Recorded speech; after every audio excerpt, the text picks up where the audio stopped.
Ageism refers to the unfair treatment or bias based on an individual's age. Such discrimination can occur in various areas, including employment, education, healthcare, and social interactions, impacting one's opportunities, rights, and social status. In Japan, the source of age discrimination are related to cultural factors, traditional values, and the employment system. On one hand, Japanese society emphasizes respect for elders and traditions, which may lead to certain societal expectations for older individuals, but could also trigger bias against younger people. On the other hand, Japan's employment system also influences age discrimination. Long-term employment and promotion system may limit opportunities for young employees, while there may be expectation for older individuals to retire within a specific age range, contributing to age discrimination in the workplace.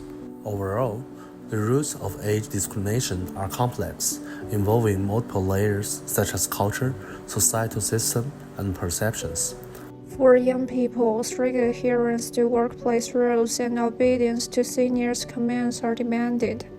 Even if they have innovative ideas, they are expected to conform to established norms or operate based on existing rules. On one hand, the well-established society only requires workers in various positions to maximize their value. On the other hand, some long-serving employees having undergone similar treatments consider strict requirements for subordinates as normal and correct.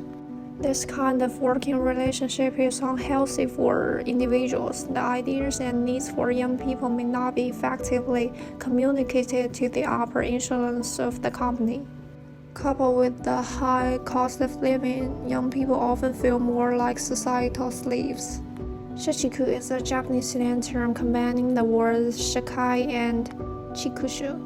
This term is typically used to describe individuals who work excessively, lead monotonous lives, lack freedom and personal time, especially those who work long hours in a company or organization without outside interests.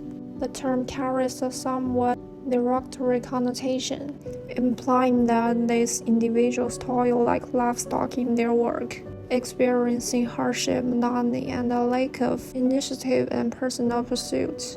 For relatively older workers, while some companies prefer hiring younger employees and consequently dismiss older ones, given Japan's labor shortage, many companies compromise by hiring older employees.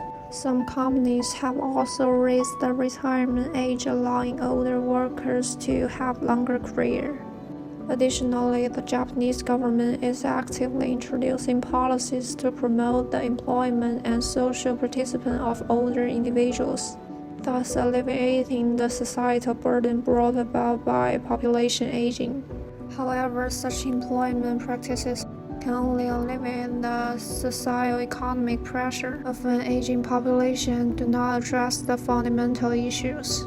Data indicates that approximately 40% of companies are willing to hire individuals over the age of 70, highlighting the serious labor shortage issue in Japanese society.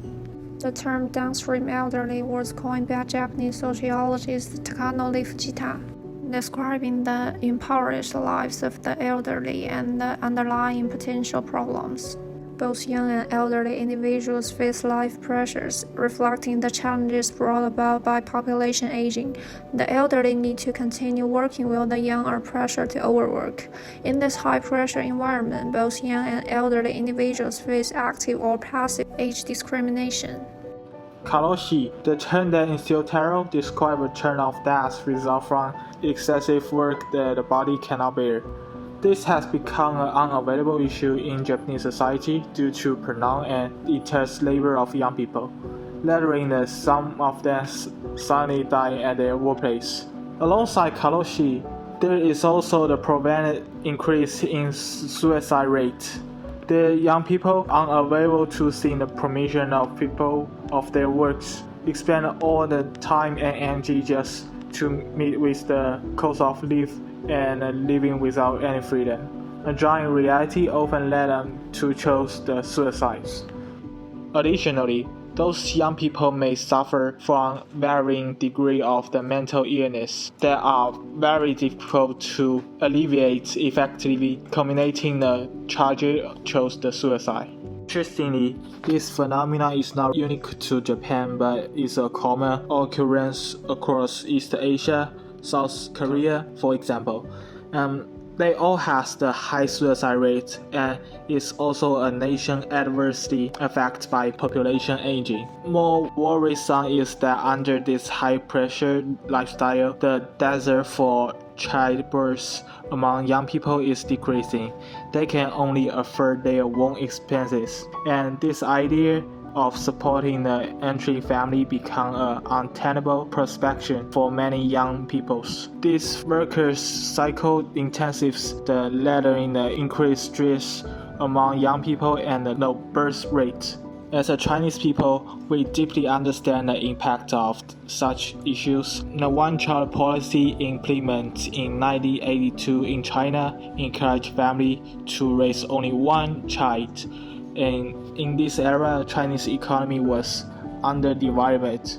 However, this policy was discontinued in 2015, as China also faced the imminent challenge of severe population aging. The country's working age population is expected to rapidly decline in the coming years, leading to similar workplace issues as seen in Japan and other East Asian nations.